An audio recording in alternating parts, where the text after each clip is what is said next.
કેમ છો વિદ્યાર્થી મિત્રો? આપણે ધોરણ 12 ના દ્રાવણો ચેપ્ટરના વિડિયો નંબર 1 માં દ્રાવણ કોને કહેવાય અને દ્રાવણની સાંદ્રતાના આધારે એના કેટલાક એકમો જોઈએ, જેમાં મોલારિટી, મોલાલિટી અને મોલસની વાત કરવામાં આવેલી છે. ખાલી માત્ર સૂત્ર જ નહીં, એની એક્ઝેક્ટ માહિતી આપવામાં આવેલી છે. જો તમે આ વિડિયો ન જોયો હોય તો એકવાર ચોક્કસ જોઈ લેજો, જેથી કરીને તમને આગળનો કોન્સેપ્ટ ક્લિયર થઈ જાય. આજના ટોપિકમાં આપણે કેટલીક રાશિઓ ભણવાની છે, કેટલાક એકમો ભણવાના છે અને એના પરથી આપણે દ્રાવ્યતા પર જવાનું છે કે દ્રાવ્યતા કોને કહે છે. તો દ્રાવ્યતામાં એક મહત્વનો 3 માર્ક્સનો અથવા 2 માર્ક્સનો પૂછાતો પ્રશ્ન રહેલો છે, જેનું નામ છે હેનરીનો નિયમ. તો હેનરીનો નિયમ કોના માટે વપરાય છે, શા માટે વપરાય છે અને ક્યારે ક્યારે એનો ઉપયોગ કરવામાં આવ્યો છે અને કઈ જગ્યાએ એનો ઉપયોગ થયો છે. તો આ દરેક વસ્તુને આપણે જોઈશું, પરંતુ તમે વિડીયોના અંત સુધી કન્ટિન્યુ વિડીયોમાં બન્યા રહેજો. ઓકે, સ્ટાર્ટ કરીએ કે સૌથી પહેલા પીપીએમ. પીપીએમ એ શું કહેવા માંગે છે? તો જે પાર્ટ્સ પર મિલિયન એનો મતલબ થાય છે, મતલબ ઘટકમાં કણોની સંખ્યા ભાગ્યા દ્રાવણમાં ઘટકની કુલ સંખ્યા ગુણ્યા 10⁶. પીપીએમ એટલે પાર્ટ્સ પર મિલિયન, મિલિયન એટલે 10⁶. બસ આટલું ખાલી ન, આ તો કણોની સંખ્યાના આધારે ગણતરી કરવામાં આવે છે. હવે તમે જુઓ વેટ બાય વેટ.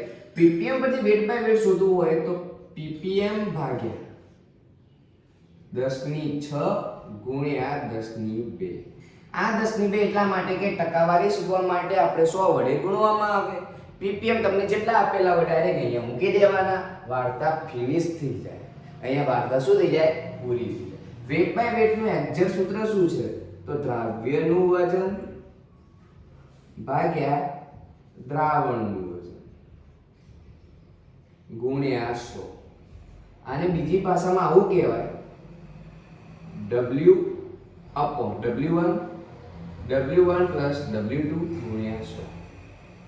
મતલબ આ શું થયું? દ્રાવ્ય વત્તા દ્રાવક. આ તમારું દ્રાવ્ય, રેડી? W/V. આમાં શું થશે? તો એનું એ જ દ્રાવ્યનું વજન ભાગ્યા દ્રાવણનું કદ, દ્રાવણનું કદ ગુણ્યા 100. અહીંયા લખું દ્રાવ્યનું વજન W1 અને આખા દ્રાવણનું કદ V ગુણ્યા 100. હંમેશા તમને જે પણ વેટ બાય વેટ અથવા વેટ બાય વોલ્યુમ આપેલું હોય એ દ્રાવ્યનું જ હોય છે. આવી આગળના વિડીયોમાં પણ આપણે વાત કરી હતી. જો તમારે જોવો હોય તો એકવાર જોઈ લેજો. આગળ વધો.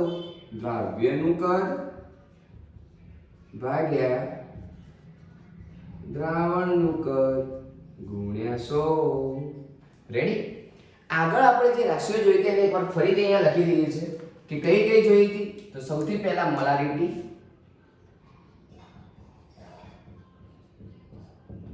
મોલારિટીને કેપિટલ M થી ઓળખવામાં આવે છે. રેડી?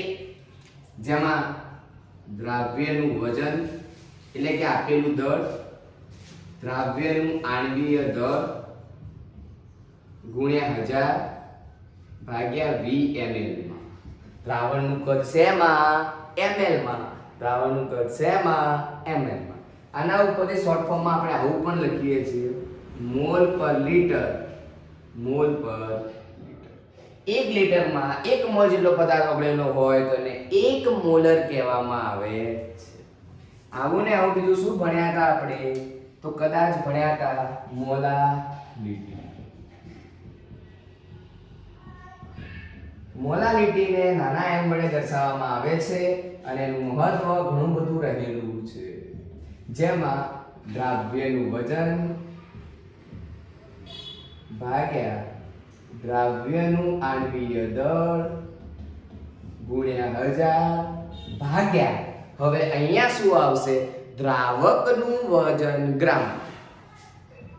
દ્રાવકનું વજન ગ્રામ. રેડી મિત્રો? આશા રાખું છું કે તમને આ વસ્તુની ખબર પડી ગઈ હશે. અને હવે મોલ અંશ. મોલ અંશ બરાબર XA મતલબ દ્રાવ્ય દ્રાવ્યના મોલસ બરાબર Na ભાગ્યા Na વત્તા Nb.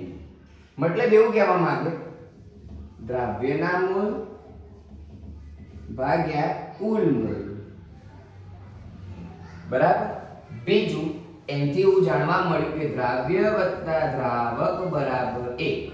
આ તમારા દ્રાવ્યના, આ દ્રાવકના અને મોલ અંશ છે,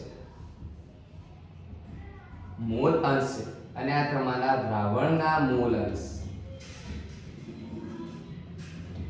દ્રાવ્યના મોલ, દ્રાવકના મોલ અંશ, સોરી, દ્રાવ્યના મોલ અંશ વત્તા દ્રાવકના મોલ અંશ બરાબર દ્રાવણના મોલ અંશ. તમને કોઈ એવો પ્રશ્ન પૂછી લે કે દ્રાવણના મોલ અંશ કેટલા હશે? હા, ડરવાનું થોડી હોય, કહી દેવાનું એક જ હોય. આખા દ્રાવણના મોલ અંશ કેટલા હોય? એક હોય. વળિયામાં શું અમે ભણ્યા છો? ક્યાં? સક્સેશન ટ્યુશનમાં ભણ્યા છો. તો જોઈ લો, XA + XB બરાબર 1. આ થઈ ગયું તમારું સૂત્ર. રેડી? આપણે આ સૂત્રની ઘણી જરૂર પડવાની છે. આપણે આ છેલ્લા 3 સૂત્રોની ઘણી બધી જરૂર પડવાની છે. આમની તો કોઈક વખત જરૂર પડવાની છે. હવે તમને આવો 11 માં એવો પ્રશ્ન પૂછાતો કે નીચે આપેલામાંથી કયો એકમ તાપમાન આધારિત છે, કયો તાપમાન આધારિત નથી, તો એના માટે શું કરવાનું? શું ગોખવા બેસવાનું? ના મિત્રો, આમાંથી તમે જ્યાં જ્યાં કદ છે તે જુઓ. કદ વાળા કયા કયા છે? 1 2 3 કદ આવતું હોય એવું. ઓકે, બસ આટલા જ છે. તો આ તાપમાન આધારિત છે, તાપમાન આધારિત. અને જેના અંદર કદ આવતું નથી એ બધા તાપમાનથી સ્વતંત્ર છે. કેમ આવું? તો તમે વિચારો કે તપેલીમાં પાણી છે, એક જ છે, ગરમ કરો, તાપમાન વધ્યું એટલે પાણીનું પ્રમાણ શું થઈ જશે? ઘટી જશે. તો સાંદ્રતા વધી જશે. ધારો કે ખાંડ ઓગાળી છે પાણીમાં, રેડી? ખાંડનું દ્રાવણ બન્યું, ગરમ કરશો પાણી ઉડી જશે, ખાંડની સાંદ્રતા વધતી જશે, ગળપણ વધતું જશે. એટલા માટે તાપમાન વધારવાથી આ દરેકની જે રાશિઓ છે એના ઉપર અસર થાય છે, એના મૂલ્યમાં ફેરફાર થાય છે. મતલબ આ બધા તાપમાન આધારિત છે, બાકી બધા છે એ તાપમાનથી સ્વતંત્ર છે. તાપમાનથી કેવા છે? સ્વતંત્ર છે, મુક્ત છે, એમની કોઈ અસર લેવા દેવા છે. અને હવેનો ટોપિક દ્રાવ્યતા વિશેનો છે. દ્રાવ્યતા કોને કહેવાય? આપણે ભણ્યા દ્રાવણ, પણ દ્રાવણ બનશે ક્યારે? જ્યારે દ્રાવ્ય પદાર્થ દ્રાવકમાં ઓગળશે ત્યારે તમારી દ્રાવ્યતા જોવા મળશે. રેડી? તો હવે આપણે ભણવાનું છે દ્રાવ્યતા. રેડી થઈ જાજો મિત્રો, મજા આવશે. એકવાર લખી દેજો. આટલું સરસ મજાનું લખાણ મળ્યું છે તમને. આવું કદાચ ક્લેરિટી વાળું ક્યાંય મળે પણ ના મળે, પણ એક વખત વિડીયો પોસ્ટ કરી સ્ક્રીનશોટ લઈ લો મિત્રો. ચાલો આગળ વધીએ.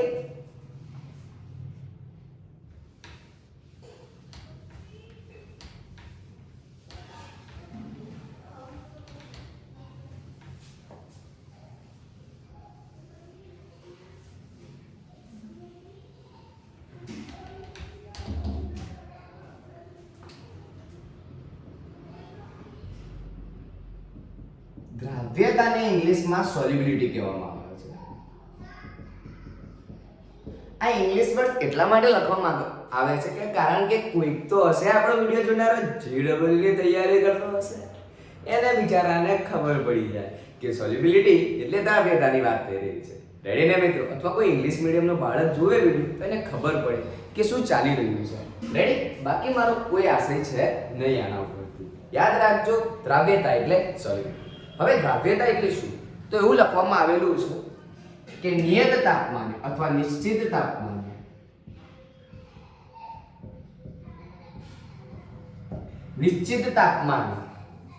અથવા અચળ તાપમાને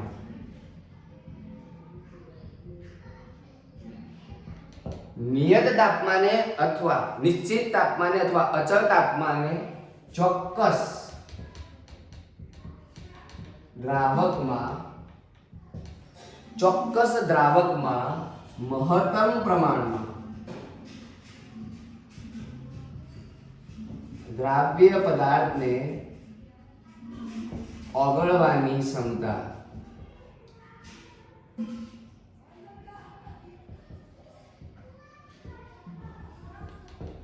દ્રાવ્યતા કહે છે.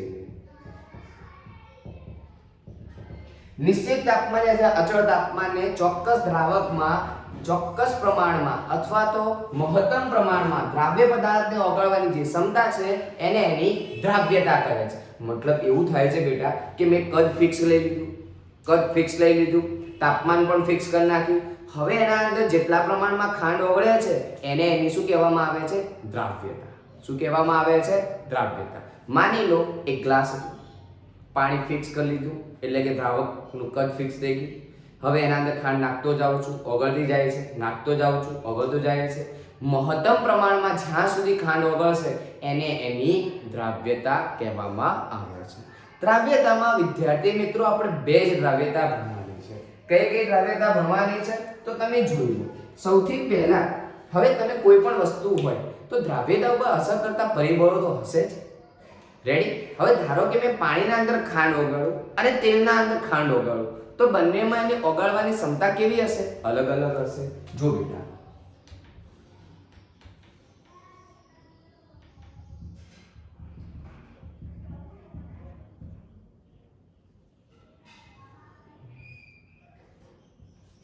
આમાં પાણી છે અને આમાં તેલ છે, ઉપરથી ખાંડના દાણા આવે છે.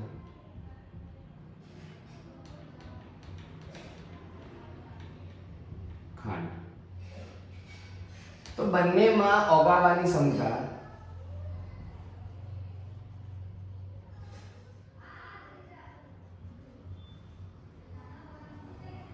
અલગ. ખાંડ ને પાણીમાં ઓગાળવાની અને તેલને પાણીમાં ઓગાળવાની ક્ષમતા કેવી હશે? અલગ અલગ. શું તમારો દ્રાવ્ય પદાર્થ બદલાય? ના, તમારું દ્રાવક બદલાયું. તો બેટા અહીં તમને ખબર પડે છે કે દ્રાવકના આધારે પણ નક્કી થાય છે, દ્રાવકના સ્વભાવ ઉપર આધાર રાખે. બીજું, આ પાણી છે ગરમ પાણી,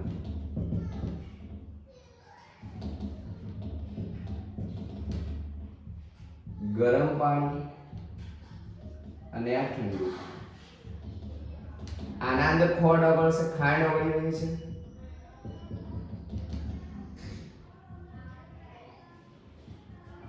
ખાંડ ઓગળી રહી છે તો ગરમ પાણીના અંદર ખાંડ ઝડપથી ઓગળે છે, ઠંડા પાણીમાં ખાંડ ઓગળતી નથી. તો આના ઉપરથી મને બે પરિબળ મળે છે, દ્રાવ્યતાને અસર કરતા પરિબળો.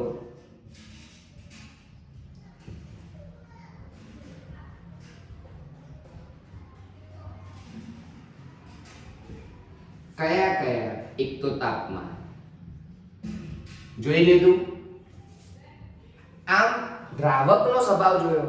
આવો નાવો જો ખાંડની જગ્યાએ બંનેમાં પાણી લેવામાં આવે, એકમાં ખાંડ ઓગાળવામાં આવે, એકમાં મીઠું ઓગાળવામાં આવે તો એ પણ એમના ઉપર આધાર રાખશે ને. મીઠું ઝડપથી ઓગળી જશે, નાનો છે બિચારો, ખાંડ મોટી છે, થોડો સમય લાગશે, તો દ્રાવ્યતામાં ફરક તો પડશે ને. સાચી વાત ને મિત્રો? આ રીતે દ્રાવ્ય અને દ્રાવકના સ્વભાવ.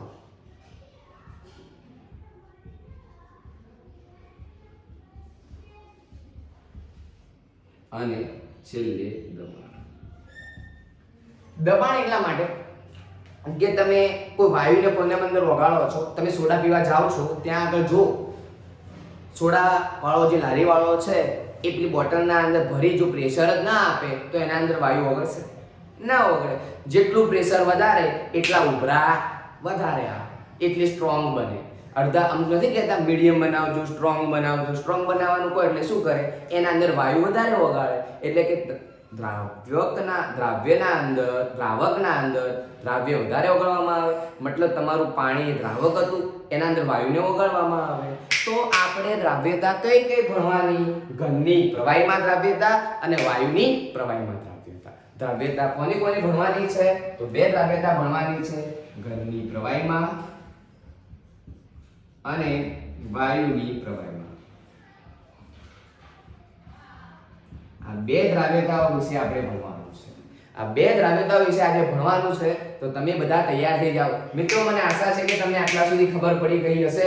MCQ આવી શકે છે અહીંથી કે દ્રાવ્યતાને અસર કરતા પરિબળો નીચેનામાંથી કયું નથી, તો કયું છે એ ખબર હોવી જોઈએ. અથવા તમને એવું કે કયા પદાર્થની દ્રાવ્યતા વધારે હશે, કયા પદાર્થની દ્રાવ્યતા ઓછી હશે, તો પણ તમને અહીંથી આ વસ્તુની માહિતી મળે છે. રેડી મિત્રો? આશા રાખું છું કે તમને આ ટોપિકમાં ખબર પડી ગઈ હશે. જો મજા આવતી હોય, વિડીયો ગમતો હોય તો લાઈક, શેર અને સબસ્ક્રાઇબ કરો. ઓકે, દ્રાવ્યતાની વાત કરીએ છે. સૌથી પહેલા ઘનની પ્રવાહીમાં, અને ઘનની પ્રવાહીમાં દ્રાવ્યતા બહુ સરળ છે. એક ટકી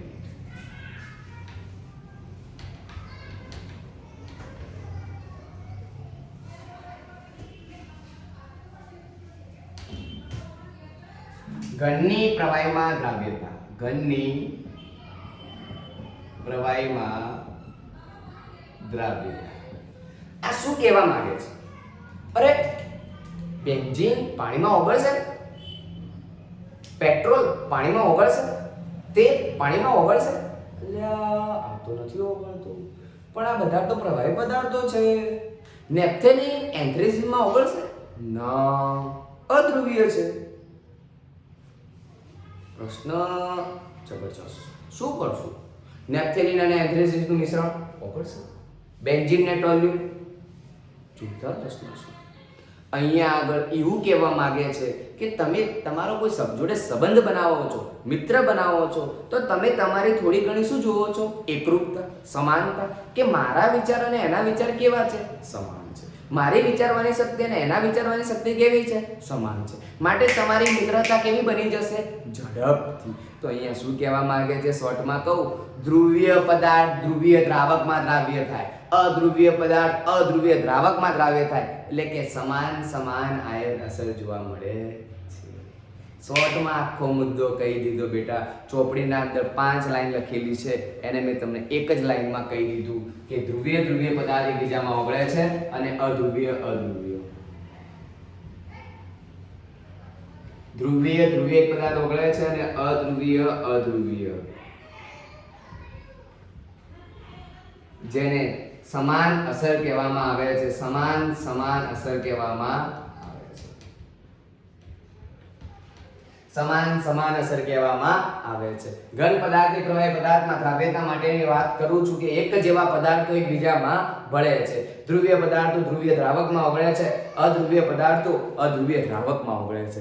રેડી ને મિત્રો? આશા રાખું છું કે ખબર પડતી હશે. દ્રાવ્ય પ્લસ દ્રાવક, એમના વચ્ચે દ્રાવણ, તો એમના વચ્ચે શું સ્થપાતું હશે? સંતુલન સ્થપાતું હશે. જેમ જેમ તાપમાન વધારીએ છીએ એમ લસેટરના સિદ્ધાંત પ્રમાણે એમના વચ્ચે શું સ્થપાતું હશે? સંતુલન સ્થપાય છે. જો તાપમાન વધારવામાં આવે અને ઉષ્મા શોષક પ્રક્રિયા હશે, તો ડેલ્ટા H નું મૂલ્ય ધન હશે. તાપમાન વધારતા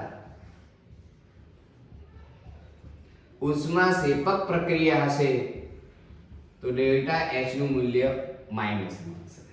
મતલબ ઉષ્મા શેપક પ્રક્રિયા હશે તો પ્રક્રિયકમાંથી નિપજ વધારે એટલે કે પુરોગામી દિશામાં હશે, અને અહીંયા પ્રતિગામી દિશામાં. પુરોગામી અને પ્રતિગામી. રેડી વિદ્યાર્થી મિત્રો? આશા રાખું છું કે તમને આ વસ્તુમાં ખબર પડતી હશે. અહીંયા એક બીજી વસ્તુ જાણવા મળે છે કે દબાણની કોઈ અસર જોવા મળતી નથી. અલ્પ પ્રમાણમાં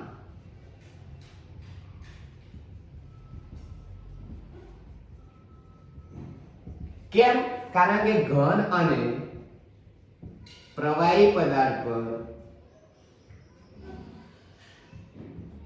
દબાણની અસર કેવી? નહીં પડે. બિલકુલ ઓછા પ્રમાણમાં એની અસર જોવા મળે છે. માટે ઘન અને પ્રવાહી પર દબાણની બિલકુલ ઓછા પ્રમાણમાં અસર જોવા મળે છે. માટે તેના દબાણની ઘનની પ્રવાહીમાં દ્રાવ્યતા ઉપર કોઈ જ અસર થવાની નથી. દબાણ તમારા ઘન પદાર્થ ઉપર ગમે તેટલું લગાવો પણ દ્રાવ્યતાને એને કોઈ જ લેવા દેવા નથી. તો તમને એવું કહેવામાં આવે કે ઘન પદાર્થ આપી દેવામાં આવે અને કહેવામાં આવે કે નીચેનામાંથી કયું પરિબળ તેના ઉપર અસર કરતું નથી, તો દબાણ. આના અંદર એક બીજું કહી દઉં કે જો અથડામણ વધારવામાં આવે અણુઓ વચ્ચે તો પણ એની દ્રાવ્યતામાં વધારો થાય છે.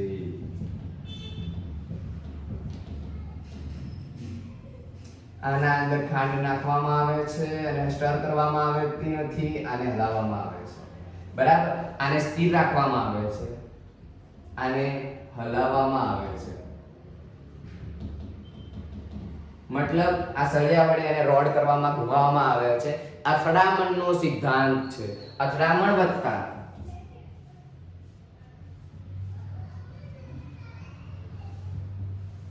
દ્રાવ્યતા વધે છે. અથડામણ વધતા દ્રાવ્યતા વિદ્યાર્થી મિત્રો વધે છે. આ વસ્તુનું ધ્યાન રાખજો. જેમ જેમ અથડામણ વધશે દ્રાવ્યતા વધે છે.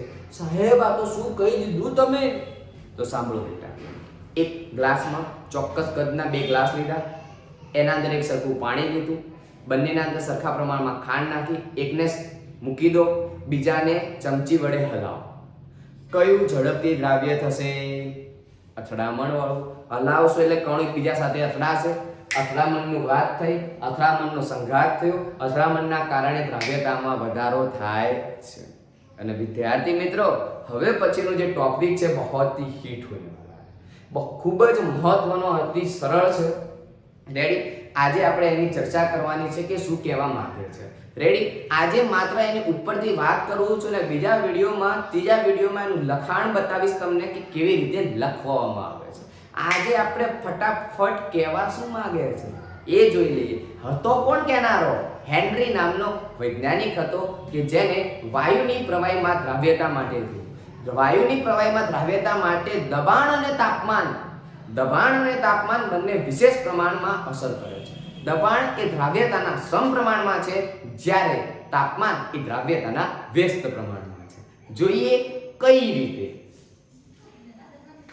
ઘનની પ્રવાહીમાં દ્રાવ્યતા વિશે મને આશા રાખું છું કે તમે એકવાર વાંચશો તો પણ મિત્રો આ વસ્તુ આવડી જશે. કારણ કે મેન જે શબ્દો હતા એની મેં ચર્ચા કરી લીધી છે. જો તો પણ ના ખબર પડે તો કોમેન્ટ તમારા માટે રેડી છે. રેડી? આશા રાખું છું કે તમને ખબર પડી ગઈ હશે.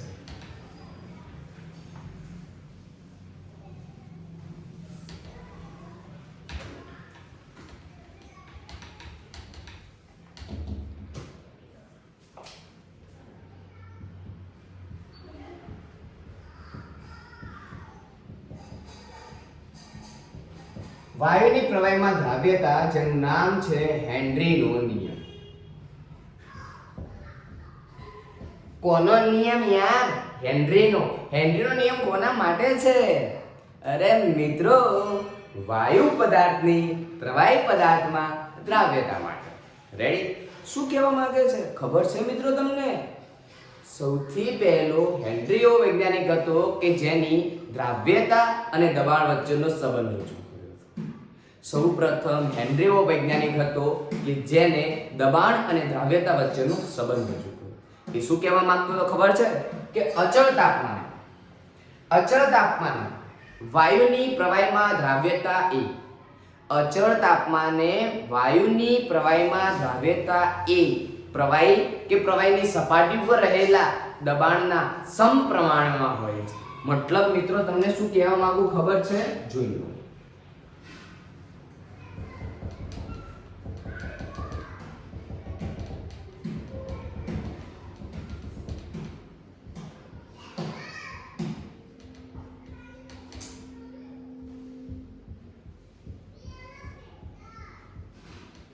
તમે વિદ્યાર્થી મિત્રો વસ્તુ જોઈએ છે કે આપણે કોઈ તપેલીના અંદર પાણી લઈએ અથવા રાત્રે સૂતા વખતે આપણે જ્યારે કોઈ ગ્લાસ અથવા લોટાના અંદર પાણી રાખીને ઉપર ઢાંકી દઈએ છીએ ત્યારે એની સપાટી ઉપર પાણીના ટીપા બાજી જાય છે.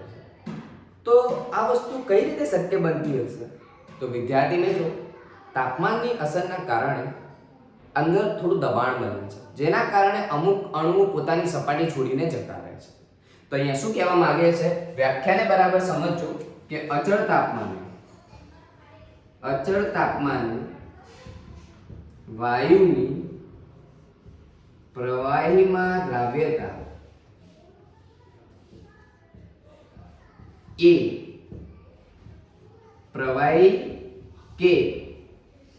પ્રવાહીની સપાટી પર રહેલા આંશિક દબાણના અચળ તાપમાને વાયુની પ્રવાહીમાં દ્રાવ્યતા એ પ્રવાહી કે દ્રાવણની સપાટી પર પ્રવાહી કે દ્રાવણની સપાટી પર રહેલા આંશિક દબાણના સમપ્રમાણમાં હોય છે. રેડી? આશા રાખું છું કે તમને આ વસ્તુની ખબર પડી ગઈ હશે. વ્યાખ્યાના એક શબ્દો, એના નિયમના એક શબ્દો સમજજો. સૌથી પહેલા કીધું અચળ તાપમાન. તાપમાન કેવું કરી નાખ્યું? અચળ, મજબૂત, સ્થિર. પછી શું કર્યું? વાયુની પ્રવાહીમાં દ્રાવ્ય, વાયુ પદાર્થને પ્રવાહીમાં ઓગાળ્યો. તો વાયુની પ્રવાહીમાં ઓગાળવાની જે ક્ષમતા છે એ પ્રવાહી કે દ્રાવણની સપાટી પર રહેલું જે દબાણ છે, ઉપર જે દબાણ લાગતું હશે એના કેવા પ્રમાણમાં છે? સમપ્રમાણમાં છે. એના પછીનું કીધું કે ડાલ્ટન એ હેનરીનો સમકાલીન હતો. ડાલ્ટન એ હેનરીનો સમકાલીન હતો. તેણે વાયુની પ્રવાહીમાં દ્રાવ્યતા માટે દબાણનું એક વિધેય બતાવેલું છે. દબાણનું એને શું કીધેલું છે? કે એક વિધેય છે. દબાણ એક વિધેય છે. વાયુની પ્રવાહીમાં દ્રાવ્યતા માટે દબાણ એક વિધેય છે. આવું ડાલ્ટને ઘણા સમય પહેલા કહી દીધું હતું. સમકાલીન કીધું છે એટલા માટે ડાલ્ટન હેનરીનો સમકાલીન. શું કહેવા માંગે છે તમને ખબર છે? કે P ચલે છે x. x એટલે દ્રાવ્યતાના મોલન્સ, દ્રાવ્યના સમપ્રમાણમાં હોય છે. એટલે કે આંશિક દબાણ એની દ્રાવ્યતાના સમપ્રમાણમાં છે. તો P ચલે છે x, P ચલે છે x માટે P બરાબર kh × x. સમપ્રમાણતા કાઢી ત્યાં અચળાંક મૂકવામાં આવે છે. હેનરીના નિયમ ઉપરથી આવે છે માટે એને હેનરીનો અચળાંક કહે છે.